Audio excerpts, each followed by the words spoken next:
Fresher लोगों को भी यहाँ पे जॉब मिलता है और फ्रेशर लोगों का वर्क परमिट भी आता है। एसएनसी और मेन पावर ऑफिसर में क्या डिफरेंट है, कोई एजेंट में क्या डिफरेंट है और पेशेंस रखना है यूरोप में अगर आते हो तो। ऐसे में भी आज के टाइम पे कितना पैसा लगता है या एजेंट्स एंड ऑफिस में क्या डिफरेंट है। अनस्किल के लिए आप ट्राई करो ऑफिस और मैं बताने वाला हूँ कुछ अच्छे ऑफिसेज जो कि इंडिया से हैं। Guys good morning everyone, my name is Firoz and you watch to Firoz hospitality blogs.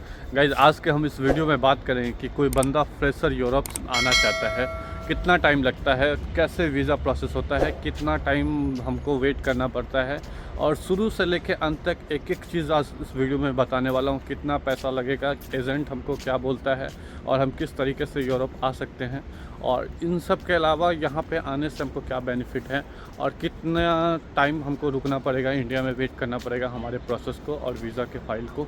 तो इस वीडियो में हम सारा कुछ बात करेंगे स्टेप बाय स्टेप, तो वीडियो के अंत तक आप बने रहें। करें नए लोगों का, तो नए लोगों को अप्लाई करने के लिए दो ही तरीका है, या तो आप खुद से अप्लाई करें सब कुछ, और दूसरा तरीका है कि किसी आप एजेंट्स का सहारा ले या मेन पावर ऑफिस ले या कंसल्टेंसी ले। तो दो ही तरीका है।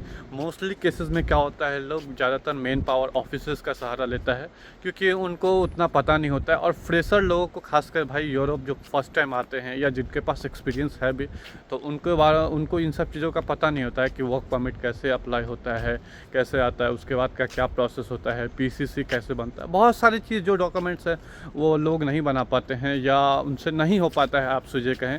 तो उस केसेस में क्या होता है, हमको एक एजेंट या कंसल्टेंसी या मेन पावर ऑफिस किसी चीज़ का हमको ज़रूरत होता है।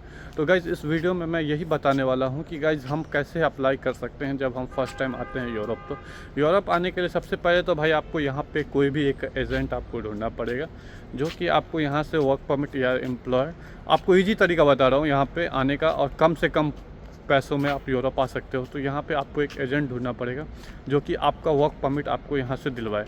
अगर उस केसेस में दो केसेस बता रहा हूँ, पहला केसेस है कि आपको आपका एम्प्लॉयर ढूंढे और वर्क परमिट अप्रूवल करेगा, वो आपको देगा। उसके बाद आपका नेक्स्ट प्रोसेस होगा पीसीसी करके सब कुछ जमा करके अपॉइंटमेंट लेना, अम्बेसी का इंटरव्यू क्लियर करना और लास्ट में फिर आपका वीज़ा आएगा और उसके बाद एयर टिकट बुक करना, आ जाना। एक तो ये तरीका है। दूसरा तरीका है गाइस कि आपने किसी कंसल्टेंसी को दिया, वो वर्क परमिट अप्लाई किया, उसका वर्क परमिट अप्लाई करने के बाद वो वीज़ा वगैरह का सारा प्रोसेस वो देखेगा। आपको 8 to 9 मंथ का ये दोनों केसेस में प्रॉफिट मतलब टाइम देना पड़ेगा। खुद से अप्लाई करते हो तो वहाँ पे क्या होता है, आपका जो बहुत सारा कॉस्ट ऑफ सेविंग है आप सेव कर सकते हो। May be 1 lakh rupees 2 lakh rupees के अंदर में आप यूरोप आ जाओगे। और कोई सी कंसल्टेंसी या किसी एजेंसी का चार्ज लेते हो तो वो अपना चार्ज ऐड करके कोई 3 लाख में भी कर रहा है, कोई 4 लाख में भी कर रहा है, कोई 5 लाख भी ले रहा है। तो डिपेंड ऑन कि आप किससे काम करवा रहे हो, किस कंसल्टेंसी से काम करवा रहे हो, किस एजेंट से काम करवा रहे हो और वो कितना टाइम ले रहा है, वो भी इम्पॉर्टेंट है। तो इन सब चीज़ों के ऊपर इम्पॉर्टेंस ही होता है। उसके बाद जॉब का यहाँ पे सिक्योरिटी देता है कि नहीं देता है। जैसे बहुत सारे केसेस में होटल इंडस्ट्री में मैं काम करता हूँ, तो यहाँ पे क्या होता है कि बहुत सारे केसेस में जो होता है कि जो इंटरनेशनल ब्रांड चेन्स है, जैसे रेडिसन है यहाँ पे, उसके बाद है हयात ग्रुप्स तो नहीं है यहाँ पे, रेडिसन है। और उसके अलावा बहुत अच्छा ग्रुप्स है, बहुत सारे ग्रुप्स हैं भाई, मेरे को रेडिसन पता है, मैं यहाँ पे गया हूँ। तो वो रेडिसन वाले ऑफ़र करते हैं, तो वो जो एम्प्लॉयर को लाते हैं तो वो वहीं से इंडिया से अगर कोई लाते हैं तो वो सारा कुछ का प्रोसेस करके वो खुद इंडिया से एम्प्लॉयर को ले आते हैं।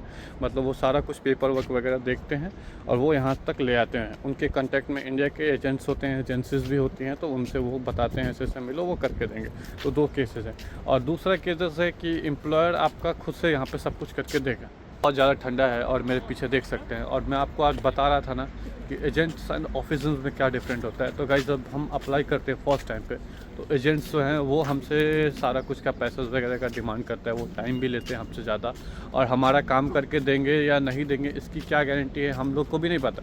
तो श्योरिटी ये होता है। बट ऑफिस में क्या होता है कि आप जानते हो कि वो एक ऑफ़िस है, वहाँ से मैंने अप्लाई किया है और एक अच्छा एजेंट जो है वो भी इंडिया से काम करके दे रहे हैं। और यहाँ से रोमानिया में बहुत सारे लोग हैं जो यहाँ पे भी बहुत सारे अच्छे ऑफिसेज़ हैं और बहुत सारे जो हैं कि फेक ऑफिसेज़ भी हैं। तो डिपेंड ऑन कि आप किससे काम करा रहे हो, किससे बात कर रहे हो और कैसा एम्प्लॉयर है सामने वाला, उस पर सबसे ज़्यादा डिपेंडेंट होना पड़ता है कि भाई सामने वाला कैसा है। बिना एक मीटिंग या आप किसी को देख के भाई नहीं कह सकते हो ये अच्छा है या काम करके देगा। बहुत सारे फ्रॉड केसेस भी है।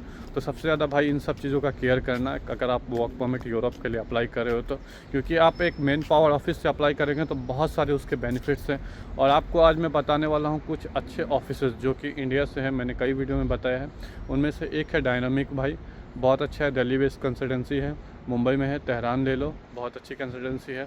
और भी बहुत सारे हैं, वीरा इंटरनेशनल ले लो, ABC ले लो, उसके बाद HR इंटरनेशनल ले लो। ये सब जो कंसल्टेंसी द बेस्ट है यूरोप के लिए, बहुत अच्छा काम करके दे रही है। इनका वीज़ा रेशियो सक्सेस रेशियो भी बहुत अच्छा है। तो आई होप आप समझे होंगे और इनमें से कोई एक एजेंसी आप चुन सकते हैं। गाइस आपको फ़र्क पता चली गया कि एजेंसी और मेन पावर ऑफिस में क्या डिफरेंट है, कोई एजेंट में क्या डिफरेंट है। और दूसरा गाइस कि यूरोप में जब हम आते हैं तो स्टार्टिंग के टाइम पे हमारे मन नहीं लगता, बहुत सारी प्रॉब्लम होती है। तो आपको थोड़ा पेशेंस रखना है। यूरोप में अगर आते हो तो 1-2 महीना आपको पेशेंस रखना है, बिना पेशेंस का आपको कुछ नहीं होने वाला। और इंडिया से मे भी आज के टाइम पे कितना पैसा लगता है तो डिपेंड ऑन कंसल्टेंसी, वो मैंने बता ही दिया। एजेंट्स एंड ऑफिस में क्या डिफरेंट है वो बता ही दिया।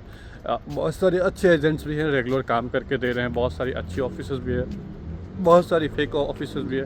तो भाई आप अच्छे से एक बार रिसर्च कर लेना, बिना रिसर्च का आप कुछ मत करना। और रिसर्च करने के बाद जैसा होता है वो आपके ऊपर डिपेंड करता है आप किससे काम करा रहे हो, तो उस चीज़ों का खास ख्याल रखना। और दूसरा कि भाई हमको एक अच्छा एम्प्लॉयर यहाँ पे कैसे मिलेगा, तो भाई कंसल्टेंसी यहाँ पे भी है बहुत सारे, यहाँ पे भी जो अपने खुद से काम कराते हैं। तो उस केसेस में क्या होता है, उनको मन नहीं लगा या कुछ भी होता है तो उस केसेस में भी आपका पैसा खर्च होता है। दोनों केसेस में भी है। फ्रेशर लोगों को भी यहाँ पे जॉब मिलता है और फ्रेशर लोगों का वर्क परमिट भी आता है। ऐसा नहीं है कि भाई बहुत से लोग बोल रहे हैं भाई फ्रेशर हूँ मैं अनस्किल हूँ, कैसे क्या होगा। तो भाई अनस्किल का भी बहुत सारे काम से वर्क है। अनस्किल के लिए एक ही चीज़ बताऊँगा, आप वहाँ पे चले जाओ और जाने के बाद आप अनस्किल के लिए आप ट्राई करो ऑफिसेज आप ऑफिसेज से वर्क परमिट लगाओ, क्योंकि वहाँ से आपको बहुत सारे बेनिफिट्स हैं और आपको पता भी नहीं रहता है बहुत सारी चीज़ों का। तो वो ऑफिस वाले आपके स्टेप बाय स्टेप गाइड करेंगे। और मैंने जो मेन पावर ऑफिस बताए उनमें से किसी एक को चुन लेना और चुनने के बाद आप अप्लाई करना, आपका काम हो जाएगा अब इंशाल्लाह। तो मिलते हैं किसी और वीडियो में, तब तक के लिए आप अपना ख्याल रखें। आपका कोई भी क्वेश्चन हो, सवाल हो तो आप मुझे मैसेज कर सकते हैं। और जहाँ तक होगा भाई आप कमेंट करें, जितना आप कमेंट करेंगे, आपका कुछ भी सवाल हो तो मेरे को पता चलेगा और मैं उस टॉपिक पे मैं वीडियो बनाऊंगा। तो आप लोग कमेंट करना ना भूलें, लाइक और कमेंट ज़रूर करें, क्योंकि आपका कमेंट मेरे को हौसला देता है। तो मिलते हैं किसी और वीडियो में। जय हिंद, जय भारत।